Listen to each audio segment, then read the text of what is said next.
Hey, does this look balanced to you? Well, regardless of your answer, let's figure out how to get the best version of this into our everyday builds.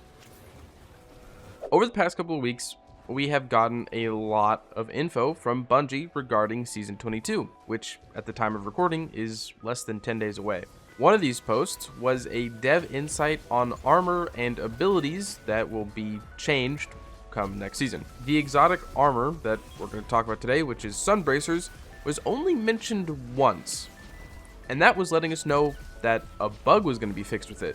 But anyways, as the thumbnail suggests, Bungie somehow isn't nerfing it, despite it being a busted exotic by all accounts, and generally, I just love them. They're super fun, and they're really good in essentially every activity within the game. So, in this video, we're going to go over the best Sunbracers build I found, which I'd be willing to bet has different components than some of the stuff you've already seen about various different Sunbracer builds. So stick around for that. This build video is going to be split up into a couple different chapters, so if you don't care about anything I have to say and you just want to skip to the end and see the overview, I have a chapter for that, so you can just get the information you need. So, starting off with Sunbracers. The exotic perk Helium Spirals says it increases the duration of solar grenades, and solar melee kills grant unlimited solar grenade energy for a brief time. I'm sure we're all familiar with this, but as the perk says, when you get a melee kill, you can just start chucking grenades. You have a timer before you have to throw your first one, and then you can throw 5 more, so it's actually quite lenient. But that's essentially the way you play with this exotic. You get a melee kill, and then you throw grenades. So now to actually get into the build, we're going to start with our ability and our subclass. Definitely the most important part of a build. So going left to right, your super, it doesn't matter. I use Well of Radiance because it's Well of Radiance and it's good in every single activity. Your class ability also doesn't matter. Jump doesn't matter. Now your melee, there's some restrictions on this. As I had mentioned earlier in the video, there's actually a bug right now where Celestial Fire's Scorch won't proc Sunbracers. Whereas Incinerator Snap, if an enemy dies to the Scorch given from Incinerator Snap, it will proc Sunbracers, giving you quite a lot of leniency on what you need to do to start the ability spam. And then your grenade, well, it has to be Solar Grenade, as we know. And then we've got aspects. And this is where things can start to differ between Sunbracer builds, minus Touch of Flame. Touch of Flame allows our solar grenades to last longer in conjunction with our Sunbracer's extended time, and it also shoots out little lava blobs, which is, in the clip you saw earlier, the reason why you're able to absolutely melt Riven with just grenades. So this aspect, 100% necessary.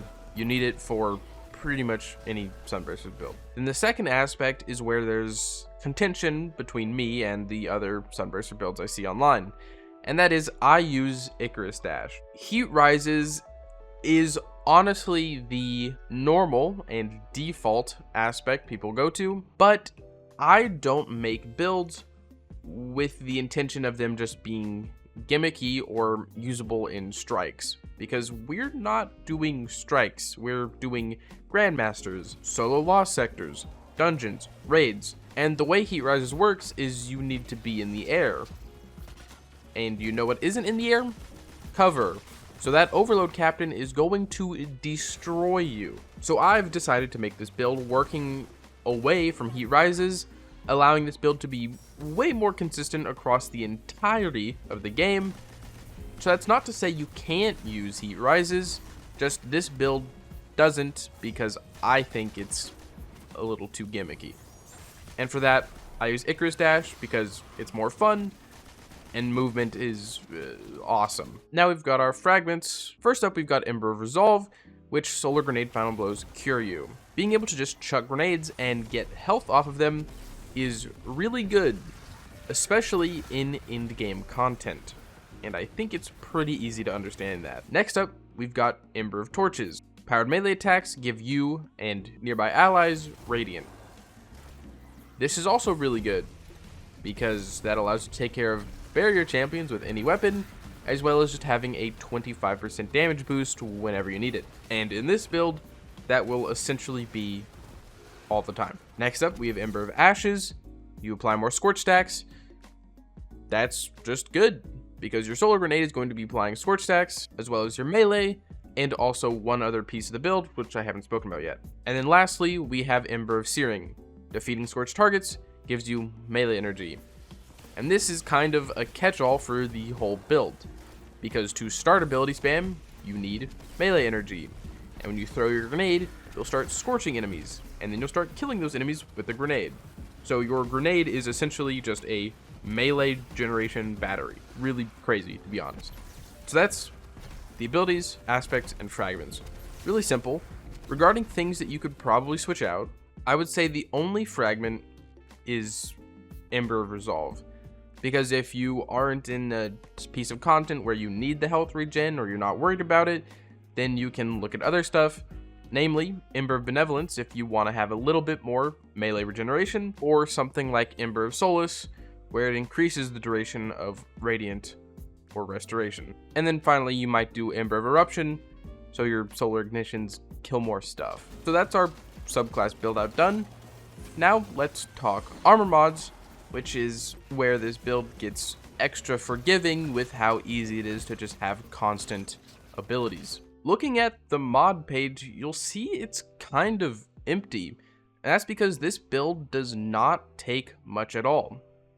And on top of that, as I had said earlier in the video, regarding the artifact, none of these mods are actually altering any of the costs of what I'm putting on today. So whether you're seeing this in Season 22 or Season 69, this build should still be working just as is now. And quickly, before we get into the details of our mods, let's talk about stats as well. And the stats you're going to want to go for is Resilience, Recovery, and Strength. Of course, I always recommend maxing out Resilience over everything else, because you'll just live longer. And it's still broken. So now as for the mods, helmet first, the only one that really matters here is Ashes to Assets. But Ashes to Assets is, well, it's really simply good. You get bonus super energy on grenade kills, and we would be getting a lot of those. So this is a very simple benefit. Now moving on to Sunbracers themselves, we've got Firepower, where our grenade final blows will create orbs of power. Again, that is a very simple mod because we're going to be getting a lot of grenade kills, which means a lot of orbs. So Firepower in conjunction with Ashes to Assets means lots of supers all the time. And then the most important mod of the entire build, I would say, is Momentum Transfer. Causing damage with a grenade reduces your melee cooldown. And this will essentially give you your melee for every single grenade you throw, because the tick damage from a solar grenade isn't actually that much. So it ticks a lot on pretty much every enemy. And every time that grenade ticks, you're getting some melee back.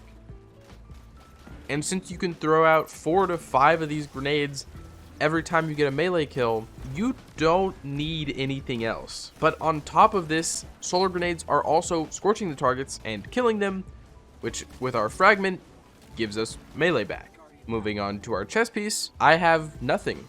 I have a concussive dampener and then nothing else, because in my cases, I have this as a flexible option to switch it to whatever reserves I need at the time. And I recommend you do the same, or just to fill it up with resistance mods. And then moving on to the legs, all I've got is Invigoration, which reduces melee cooldown each time you pick up an orb of power. And with how many grenades we're throwing and how many grenade kills we're getting, orbs are going to be everywhere. We're already going to be getting our melee back, and then this on top of that just bumps us over the edge just that much more. And then I actually don't have anything else right now, but I normally put surge mods on it in case we're doing dungeons or raids or GM Nightfalls or anything like that. And then lastly, our class armor. For this, I'm rocking 2 outreaches, which reduces the melee cooldown when using your class ability. So if I'm ever in a situation where I don't have my melee and none of my abilities are up, I can just use my class ability, which will come back the quickest, allowing me to jumpstart my melee regen. And then also, I rock a time dilation for any times that I will be using surge mods on my legs. So that's the armor done. Next up, we've got the weapons. And this is where things can get the most variable, because as any good Destiny player knows, you can't really just rely on one set of weapons, because champion mods are going to change and the types of champions you're facing are also going to change. So in this case, as I've already pointed out, your build should be completely self-sufficient. You have the means to jumpstart your abilities in the case you mess up a rotation, but also this build is so easy and good, you shouldn't really be messing up a rotation. The only way you could do that is if you kill something with your melee and throw all your grenades off of a cliff somewhere. But regarding your weapons, if you really just want to take this way over the edge in how easy it is to wield, my biggest recommendation is having a BXR with Pugilist and Incandescent. Pugilist is self-explanatory. You get your melee energy back when you get a kill.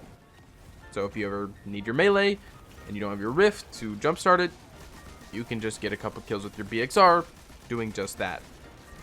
But then my other perk I have on the BXR is Incandescent, which outside of being an incredible perk that will just destroy groups of adds with one kill, it scorches them, which on top of Pugilist already giving us melee energy back, as we had built our subclass to give us melee back on scorched enemy deaths, we are not just we're like sextupling down on giving our melee back when we kill something. So pretty much regardless of what source you use, there is some type of melee regen. And then as for your heavy and kinetic, just use whatever you want, cater it to your activity.